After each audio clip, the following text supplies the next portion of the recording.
Ada yang perlu kami sampaikan. Al-Imam Al-Haddad rahimahullah ta'ala dalam kitab Adab Sulfil Murid, tata krama bagi siapapun yang menuju kepada Allah, dan kita semuanya menuju Allah. Ibadah kita, sholat kita, puasa kita adalah dalam rangka, dalam irama untuk mendapatkan keridhaan dari Allah Subhanahu wa ta'ala. Akan tapi diingatkan oleh beliau bahwasanya wilayah pertama yang harus dijelajah, dilewati oleh seorang yang ingin mencari ridho Allah adalah wilayah taubat. Wilayah taubat. Alangkah banyaknya amal baik yang dilakukan oleh seseorang, akan tapi tanpa disadari dibarengi dengan dosa-dosa, sehingga dosa itu yang akan menghabiskan amal kebaikan tersebut. Dan taubat adalah ada martabat, ada tingkat-tingkatannya. Sehingga Allah Subhanahu wa ta'ala mencintai orang yang bertobat. Tidak berbicara tentang orang yang sujud, ahli taat dan sebagainya. Akan tapi innallaha yuhibbut tawwabin. Allah mencintai orang yang bertobat. Siapa yang tidak berdosa dari kita semuanya? Dan Maha Kasih Allah tahu hambanya adalah banyak berdosa, akan tapi Allah membuka pintu tobat seluas-luasnya. Bahkan setiap malam Allah menyeru, hal min mustaghfirin fa'aghfirlah. Mana yang punya dosa lalu memohon ampun, niscaya akan aku beri pengampunan kepadanya, dan seterusnya. Artinya memasuki wilayah tobat ini wajib, karena semua dari kita pernah melakukan kesalahan, dan begitu mudahnya dengan Allah. Sebab kalau sudah orang bertobat, at-taibu minadz dzambi kaman la dzambalah. Orang yang bertobat dari dosa itu seperti orang yang tidak pernah berdosa. Akan tapi ada syarat tobat yang harus dirasakan oleh seorang hamba, yaitu menyesali dosa-dosanya. Dan tidak mungkin seseorang menyesali dosanya kecuali dia itu menyadari dosanya. Dan tidak akan sadar akan dosa kecuali orang itu sering bertafakkur, merenung, memikir tentang perilakunya. Siang hari apa yang aku lihat di pinggir jalan di sana, siang hari apa yang aku ucapkan, atau termasuk dosa-dosa masa lalu. Dan ketahuilah, tidak ada dosa besar bagi seorang yang bertobat kepada Allah Subhanahu wa ta'ala. Tidak ada dosa besar kalau orang itu bertobat. At-taibu minadz dzambi kaman la dzambalah. Orang yang bertobat dari dosa seperti orang yang tidak pernah berdosa. Dan harus kita masuk wilayah tobat ini. Jangan sombong dengan perilaku kita yang berbanyak dosa itu. Ketahuilah bahwasanya di alam barzah mengerikan, di padang mahsyar mengerikan, siratal mustaqim mengerikan, neraka jahanam mengerikan. Kapan lagi kalau kita tidak bertobat, tidak hari ini bertobat kita? Menunggu kapan? Nunggu kalau sudah nyawa di tenggorokan. Innallaha la yaqbalu taubatal 'abdi ma lam innallaha yaqbalu taubatal 'abdi ma lam yughargir.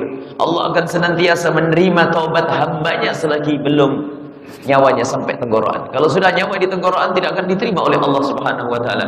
Atau nanti di saat matahari sudah terbit dari barat, tidak akan lagi diterima taubat itu. Akan tapi ketahuilah, sebesar apapun dosa kita, kalau kita menghadap kepada Allah dengan ketulusan, dengan keseriusan, maka Allah akan mengampuni dosa kita. Dan jika dosa diampuni oleh Allah saat kita berada di dunia, maka tidak akan kita temui lagi di alam barzah. Maka itu kenapa harus kita tunda untuk bertobat? Saat inilah waktunya dan bukan esok hari, karena esok hari belum tentu untuk kita. Karena tidak tahu malaikat Israel kapan menjemput kita. Sehingga ayo kita bersegera untuk menyesali dosa kita. Menyesali dosa kita sampai dibaringin dengan tetesan air mata. Karena di saat sendiri kita merenungi, menyebut dosa kita di hadapan Allah, dibaringin dengan tetesan air mata. Sungguh pernah disabdakan oleh Nabi Muhammad SAW, kullu 'ainin bakat yaumal qiyamati, semua mata ini bakal menangis nanti di hari akhir. Illa 'ainun bakat min khasyatillah, kecuali hamba yang pernah menangis karena takut kepada Allah Subhanahu wa ta'ala. Takut hukuman Allah, takut siksaan Allah, takut neraka, takut murka Allah. Dan ini harus kita hidupkan. Dan ini yang menjadikan seorang hamba dalam beribadah itu akan menjadi semakin khusyuk. Dan langkah kita akan terjaga, menyesali dosa. Dan kita harus bisa mempunyai waktu khusus untuk kita merenungi dosa-dosa kita. Apakah itu di tengah malam? Dan sebaiknya memang setiap saat kita berjalan, kita merenungi dosa-dosa kita, merenungi kesalahan kita. Jangan sampai kita dikagetkan oleh malaikat Israel, ternyata dosa kita belum diampuni oleh Allah Subhanahu wa ta'ala. Dosa ini ada dua. Yang pertama adalah dengan Allah, yang kedua adalah dengan sesama manusia. Kalau dosa kepada Allah, lebih mudah. Yang repot adalah dosa dengan manusia. Maksudnya bukan kita mengentengkan dosa kepada Allah, tidak. Caranya bertobat lebih mudah. Cukup kita menghadirkan penyesalan di hati kita, penyesalan yang sesungguhnya. Dan kita harus paham makna menyesali. Makna menyesal kita harus mengerti. Makna menyesal itu seperti apa sih? Apakah cukup mengatakan aku tobat, atau astagfirullah, astagfirullah, astagfirullah? Seperti kata Rabi' Adawiyah, alangkah banyaknya istighfar kita itu yang perlu diistighfari karena memohon ampun kepada Allah tapi tidak menyadari dosanya. Bahkan mungkin seperti mengejek Allah Subhanahu wa taala. Hadirkan dan tidak usah ragu di hadapan Allah. Allah Maha luas dengan pengampunannya. Adukan semuanya dosa-dosamu. Kalau dosa kepada Allah, hendaknya kita adukan kepada Allah, bukan diadukan kepada bangsa manusia. Manusia tidak bisa memaafkan. Bahkan manusia adalah yang bisa saja menjadi menggunjing, merendahkan, mengumpat kita. Maka dosa kepada Allah hendaknya hanya kita adukan kepada Allah. Ada perzinahan, ada minuman keras. Seorang yang ingin bertobat harus ada pembimbingnya. Kalau tidak ada pembimbingnya bisa salah jalan. Ada orang mungkin pernah meninggalkan sholat pada masa lalu mereka, pernah terpeleset dalam zina, pernah meminum minuman keras, pernah berjudi. Itu dosa-dosa kepada Allah. Kalau dosa kepada Allah, cara yang pertama adalah menyesal. Setelah menyesal adalah tutup mulutmu. Jangan bercerita kepada siapapun dari bangsa manusia, karena manusia tidak bisa memaafkannya. Seperti halnya dosa-dosa saat ini, bagaimana kita membimbing orang yang terjerumus, bagaimana seperti perzinahan. Banyak hamba yang saat ini terpeleset dalam zina atau mukadimah zina atau minuman keras. Bagaimana membawa mereka kepada kemuliaan, ajari mereka untuk menutup aib mereka. Siapapun yang pernah terpeleset dalam zina contohnya, dan ini mungkin ilmu harus kita sebarkan, karena saat ini tersebar perzinahan. Yang ingin bertobat dari zina, hendaknya kau tutup. Jangan bercerita kepada siapapun dari bangsa manusia, karena manusia tidak bisa memaafkan urusan ini. Karena ini bukan urusanmu dengan manusia, tapi urusanmu dengan Allah. Dan ilmu ini, kita harus memiliki ilmu ini, karena mungkin kita bertemu di sana ada orang mengadu kepada kita, bercerita kepada kita tentang masa lalunya. Aku pernah terpeleset dalam zina, bagaimana tobatku? Tobatmu yang pertama adalah caranya tutup mulutmu. Jangan bercerita kepada siapapun dari bangsa manusia. Apakah harus dicambuk? Oh tidak. Tapi kalau engkau sudah mengadu ke mahkamah, ke kerajaan atau ke negara, ke hakim, ia akan dicambuk. Akan tapi dosa seperti itu hendaknya ditutup. Ada orang ngadu kepada Rasulullah, Ma'iz, ya Rasulullah, halaktu wa qad zanaitu fatahhirni ya Rasulullah, aku pernah kepleset dalam zina ya Allah, maka bersihkan, sucikan aku ya Rasulullah. Jawab Rasulullah, la'allaka lamasta, barangkali kamu cuma berpegang-pegang saja. Tidak ya Rasulullah, laqad zanaitu, aku telah melakukan ya Rasulullah. Dijawab Rasulullah, la'allaka qabbalta, mungkin engkau hanya menciumnya saja. Mencium saja. La, tidak ya Rasulullah, laqad zanaitu, aku telah melakukan zina ya Rasulullah. Dijawab oleh Rasulullah, la'allaka faqatta, barangkali hanya di antara paha saja, tidak sampai masuk. Tidak ya Rasulullah, aku melakukannya ya Allah, ya Rasulullah, sampai 4 kali. Kata Rasulullah, afi akli syai', apakah di akalnya ada sesuatu? Dia sehat atau tidak sehat akalnya? Dijawab oleh sahabat Nabi, sehat ya Rasulullah, bukan orang gila, bukan orang sakit ya Rasulullah. Maka setelah itu Rasulullah menegakkan hukuman untuk Ma'iz, untuk orang tersebut. Artinya apa? Hendaknya ditutup. Maka dalam fikih kita tidak disunnahkan, tidak dianjurkan bagi orang yang kepleset dalam dosa kepada Allah untuk ngaju ke mahkamah untuk dihukum, tidak. Yang kepleset dalam zina tidak disunnahkan untuk datang ke mahkamah, tolong hakim hukum saya, tidak. Hendaknya ditutup, karena aib seperti zina ini adalah aib yang kemana-mana. Ibunya malu, bapaknya malu, anaknya malu, tetangganya malu, kampungnya malu. Dan itu adalah aib yang akan nempel di jidat pelakunya sampai akhir zaman, sampai mati. Perzinaan adalah hina, rendah. Kalau ada orang kafir masuk Islam, mu'allaf, bangga, masih ada kebanggaan karena abahnya mu'allaf. Biarpun dalam keadaan kafir dulunya, mu'allaf masuk Islam, al-Islam ya jubu maqablah. Islam menutup dosa yang lalu, nggak ada dosa istimewa. Tapi kalau zina, rendah, hina, maka tolong dijaga tetangga kita, anak-anak kita. Urusan yang satu ini, perzinaan adalah hina di diri, hina di keluarga, hina di diri, hina di masyarakat. Aib yang selalu menempel di jidat sang pelaku, maka dari itu hendaknya ditutup. Dan siapapun yang membongkar masalah perzinaan adalah menggunjing dan dosa gede. Ada sebagian bercerita tentang si fulan berzina, si fulan berzina, si fulan berzina. Kalau kita melihat orang berzina atau ada orang bercerita kepada kita kalau dia berzina, maka apa jawaban kita pertama untuk dia? Katakan bahasanya, wahai saudaraku, tutup mulutmu, jangan bercerita kepada siapapun. Karena engkau telanjur bercerita kepadaku, cukup aku yang tahu. Tapi setelah itu kau tidak boleh cerita kepada siapapun. Bahkan seorang ustadz yang mendapatkan cerita dari jamaahnya tentang hal-hal yang demikian atau mendapatkan cerita dari pelaku-pelaku dosa tersebut, ustadz itu pun tidak boleh bercerita kepada siapapun, termasuk istrinya, anaknya. Sebab kalau saya cerita kepada istri saya menggunjing orang tersebut. Ini adalah ilmu yang harus disebarkan untuk menutup aib. Sebab kalau sudah perzinaan itu tersebar di kampung akan menular. Apalagi jika pelakunya orang terpandang, orang yang punya pangkat, anaknya orang-orang alim atau apapun, kepleset dalam dosa zina, maka akan menular. Orang yang di bawahnya akan berkata, itu orang baik saja punya anak berzina. Bahkan anaknya pun tidak boleh tahu. Sebab anak kalau tahu ibunya berzina, anak akan mudah masuk bab zina. Karena apa? Ibuku berzina, ibuku saja berzina. Kalaupun saya berzina, ibu saya tidak bakal marah kepada saya, nggak berani marahi kepada saya. Sebab kalau ibu saya marah kepada saya, berarti dia akan mengungkap aibnya sendiri. Lihat, begitu mudahnya terjerumus dalam zina. Ini contoh. Jadi kalau orang bertobat dari dosa-dosa kepada Allah, hendaknya ditutup sudah. Berperanlah sebagai seorang yang solehah, seperti tidak pernah punya dosa, selesai. Tidak pernah bercerita. Yang dulu pernah sering minuman keras, nggak usah bercerita. Kalau dulu saya sih sehari 4 botol, biasa. Ngapain cerita begitu?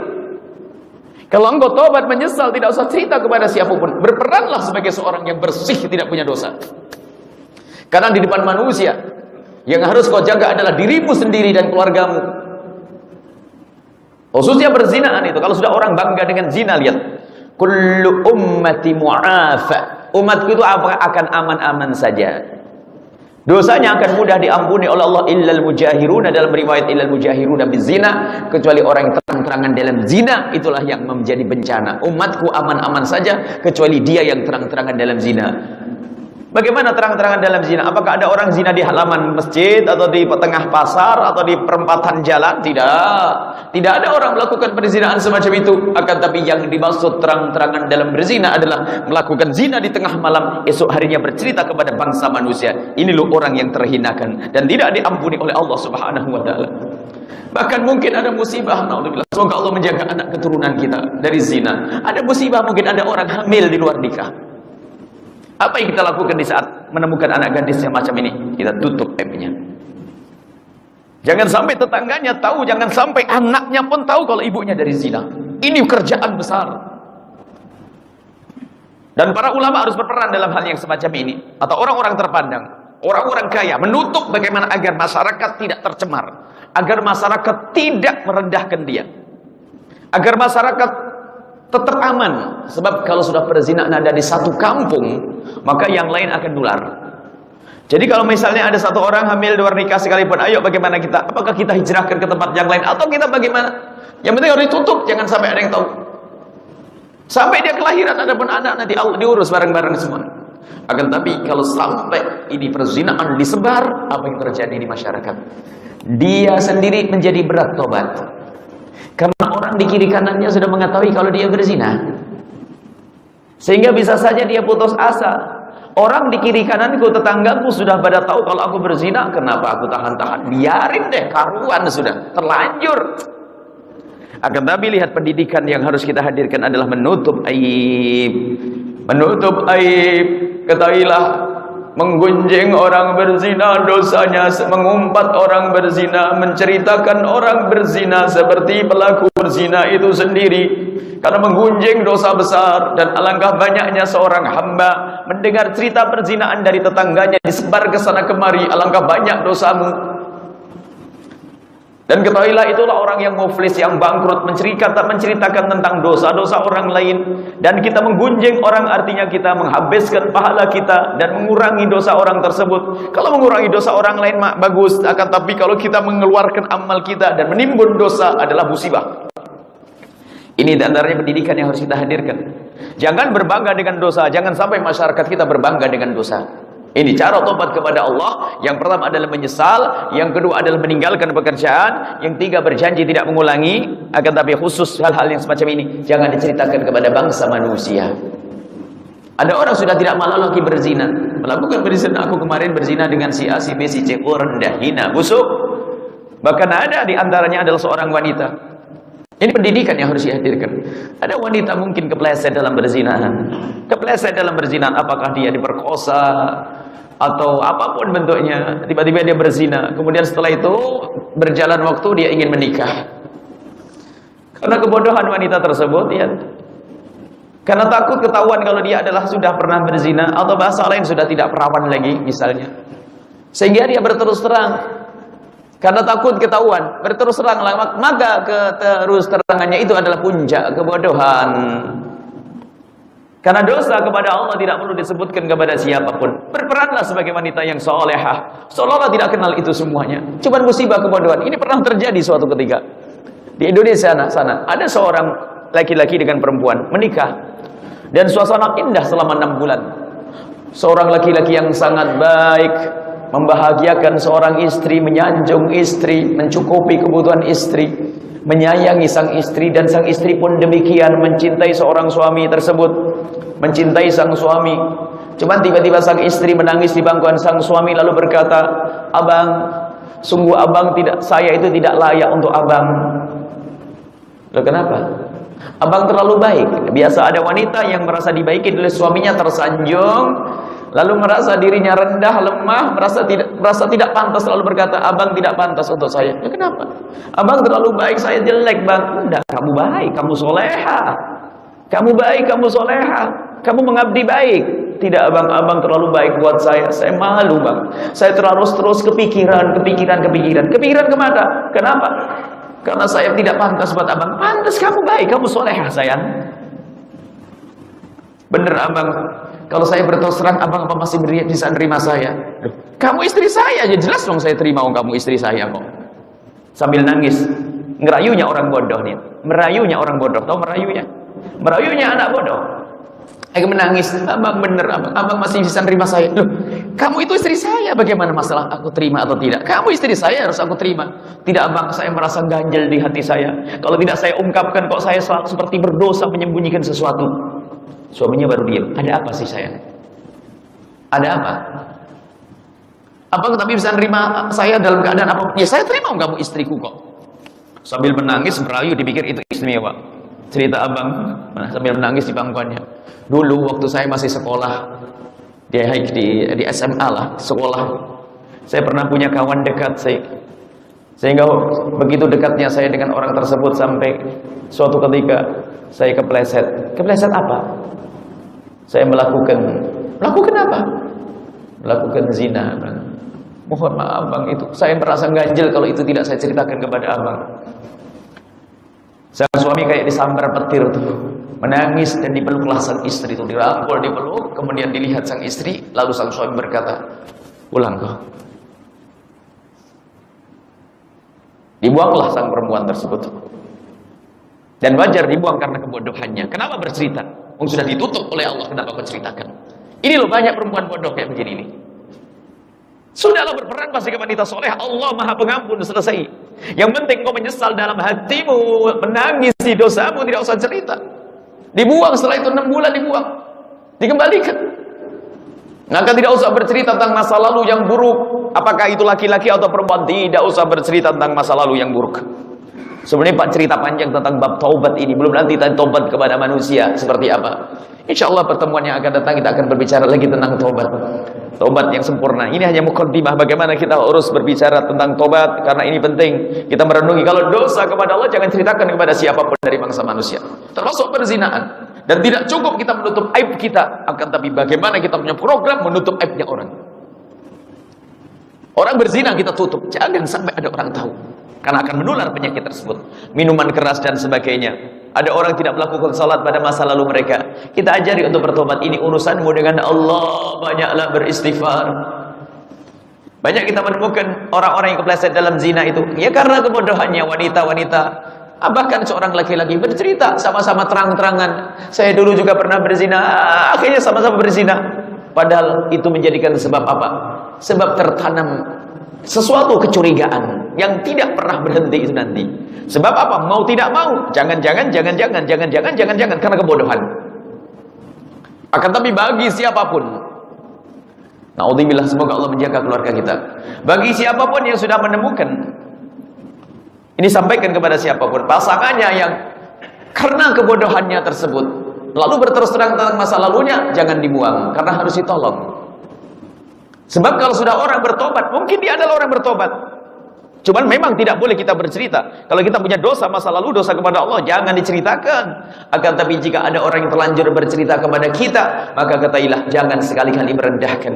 Mungkin dia bercerita itu karena tidak mengerti, kemudian dia bercerita itu karena pengen bertobat, dia bercerita itu adalah karena menyesal. Dan katailah Allah Maha Kuasa, at-taibu minadz dzambi kaman la dzambalah.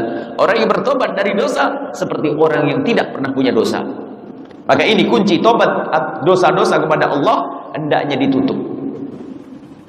Apakah munafik? Oh enggak. Berperan sebagai orang baik ini adalah bermanfaat di masyarakat. Jangan sampai kita berterus terang tentang dosa ini, masyarakat kan rusak. Dan takutlah kepada Allah. Kalau kita tidak segera tobat, kapan lagi? Dan jangan menunda.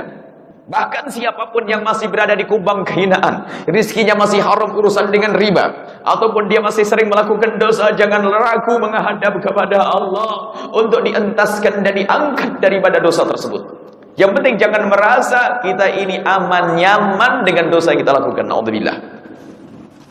Ada seorang pemabuk di tengah pasar, tiba-tiba ditemukan di mihrab masjid menangis. Lalu dia menjadi orang yang sangat khusyuk di masjid, melakukan sholat setiap hari. Akhirnya ditanya, bagaimana kisahmu wahai anak muda, atau tiba-tiba kamu bisa menjadi orang yang berada di dalam masjid seperti itu? Iya, saya seorang pemabuk. Cuman saya pernah mendengar ceramah dari masjid itu yang isinya adalah, sebesar apapun dosa yang kau lakukan, atau bahkan jika engkau masih berada di kubang keharaman dan kehinaan, jangan ragu mengadu kepada Allah. Ya Allah, entaskan saya, angkat saya dari kehinaan itu. Maka ketahuilah Allah akan mengangkatmu suatu ketika nanti. Maka aku masih sering mabuk saat itu, akan tapi di saat mabuk, setelah mabuk, sebelum mabuk aku menyesal. Tapi kadang karena pergaulan kawanku, aku tidak bisa menghindar, lalu aku harus minum minuman keras lagi. Tapi aku selalu mohon kepada Allah, ya Allah, entaskan aku dari kehinaan ini, ya Allah, entaskan aku dari kehinaan ini, angkat aku dari kehinaan ini. Dan Allah kabul. Setelah 2 tahun setelah itu aku tiba-tiba tidak senang dengan minuman keras. Dan tiba-tiba kawanku pada pergi, sehingga aku pergi ke masjid. Dan sekarang aku menjadi penghuni masjid. Jadi pokoknya jangan menyerah dengan dosa. Nggak boleh putus asa. Ngadulah kepada Allah. Mungkin ada orang yang masih punya pekerjaan haram. Jangan menyerah, jangan menikmati keharaman yang engkau lakukan. Akan tapi ngadulah kepada Allah, ya Allah, engkau maha kaya. Hari ini aku masih mempunyai pekerjaan yang haram. Gantilah dengan pekerjaan yang halal, penuh berkah, dan sungguh engkau maha kuasa. Kadang mengadu saja takut kehilangan pekerjaan, takut kehilangan rizkinya. Pekerjaan apa di sini? Usaha misalnya, usahanya haram, niaganya haram. Berdoa untuk dirubah menjadi halal saja susah. Kadang-kadang takut hilang hartanya. Ini masalah tobat ini penting. Ayo kita semuanya merenung. Maka bahkan kita perlu menyisihkan waktu menjelang maghrib, setelah maghrib, sebelum tidur, merenungi dosa kita. Mata kita, masya Allah, jangan meremehkan dosa sekecil apapun. Tidak ada dosa besar kalau kita menyesal, dan tidak ada dosa kecil kalau orang sombong dengan dosanya. Jangan suka mengintengkan dosa kecil. Aurat yang kau lihat, aurat yang engkau lihat adalah ada hitungannya di hadapan Allah. Bisa menjadi sebab matamu itu masuk neraka jahanam. Apa yang kau ucapkan selama sehari ini, jangan sampai kau mengumpat seseorang, merendahkan seseorang dengan lidahnya. Dan apa yang kau dengar hari ini, kalau ternyata kita belum bisa menjaga lidah dan telinga kita, lalu kita mendengar apa saja dari kehalal atau haram, maka ketahuilah kehalalan bisa saja tidak diterima oleh Allah, tapi kalau haram langsung masuk rekening neraka, masuk akun, masuk catatan neraka jahanam. Maka taubat ini harus selalu diulang-ulang, kesadaran akan taubat. At-taibu minadz dzambi kepada tambalah. Orang yang bertobat dari dosa seperti orang yang tidak pernah punya dosa. Di sisi lain, jika Anda menemukan orang yang berdosa kemudian bertobat, awas jangan prasangka buruk kepada mereka. Di saat kisah sahabat Nabi yang melakukan zina kemudian mengaku, Nabi berusaha untuk menghindarkan. Barangkali kamu cukup menciumnya. Barangkali kamu hanya menciumnya. Tidak ya Rasulullah, aku melakukannya. Jadi oleh Rasul itu dijauhkan. Kalau ada orang ngaku zina, benar nih. Barangkali kan cuma begini. Enggak, saya melakukan zina ya Rasulullah. Barangkali cuma begini. Tidak. Jadi oleh Rasul itu suruh menarik aslinya. Sehingga di dalam bab fikih, kalau ada orang terlanjur mengaku zina ke mahkamah, maka sunnah untuk ditarik kembali. Sunnah ditarik kembali. Karena apa? Ini ada sangkut pautnya dengan nama dirinya dan nama masyarakatnya. Cukuplah dia bertobat menangis kepada Allah Subhanahu wa taala. Bukan harus dicambuk, bukan. Akan tapi bagi siapapun yang sudah dihukum di dunia tidak akan dihukum oleh Allah di akhirat. Sehingga sahabat Nabi tersebut yang melakukan zina oleh Nabi dirajam, kemudian meninggal dunia. Ada sahabat Nabi yang memandang becek, mati dirajam dengan zina, merendahkan. Nabi marah kalau seandainya tobatnya orang ini ditimbang dengan amalnya ahli Madinah, niscaya lebih berat pahalanya tobatnya orang ini. Maka jangan kau rendahkan orang bertobat. Dia bisa lebih bagus dari dirimu. Awas, biarpun dia punya masa lalu seperti apapun, ketahuilah bisa saja Allah sudah mengampuninya. Orang itu bertobat. Kadang-kadang kita memanjang orang itu terus dengan masa lalunya. Maka termasuk barangkali ada seorang suami punya istri punya masa lalu tidak baik, awas tutup. Jangan dibahas itu semuanya. Allah tidak senang kalau ada orang membahas masa lalu. Sama seorang laki-laki mungkin punya masa lalu kotor, awas wahai para istri, jangan dibahas itu masa lalu. Dan hari ini bisa saja lebih bagus daripada dirimu. Kadang orang senang dengan bahas masa lalu, terus masa lalu dibahas. Orang lain tidak boleh membahas masa lalu orang lain, dan dirinya tidak boleh membahas masa lalunya kecuali membahas kepada Allah Subhanahu wa taala. Anda tidak perlu bercerita tentang masa lalu keharaman, tidak perlu bercerita kepada manusia. Anda boleh bercerita hanya kepada Allah. Ya Allah, aku punya masa lalu seperti itu. Dan kemudian tanyakan kepada dirimu sendiri, selama ini berapa kali Anda menangis karena dosa? Tanyakan dirimu sendiri. Jangan sampai kita tertipu dengan ibadah akan tapi ternyata ada dosa yang belum diampuni oleh Allah. Karena penyesalan ini penting. Penyesalan ini adalah menghapus dosa masa lalu dan sekaligus membentengi kita dari melakukan dosa yang akan datang. Yang tidak pernah menyesal, dia akan mudah terjerumus dalam dosa-dosa yang banyak. Ayo kita lihat sekarang. Kita berapa kali kita menitikkan air mata. Menangis bukan di depan orang, bukan. Menangis depan orang saya bisa ketularan. Ada orang nangis, ikut-ikut nangis, bukan itu. Akan tapi menangis di kamarmu sendiri, di saat engkau melihat, di saat Anda melihat kesalahan Anda. Bisakah Anda menitikkan air mata saat itu? Setelah Anda menyaksikan video ini, jangan lupa berselawat kepada baginda Nabi Muhammad sallallahu alaihi wa alihi wa sahbihi wasallam.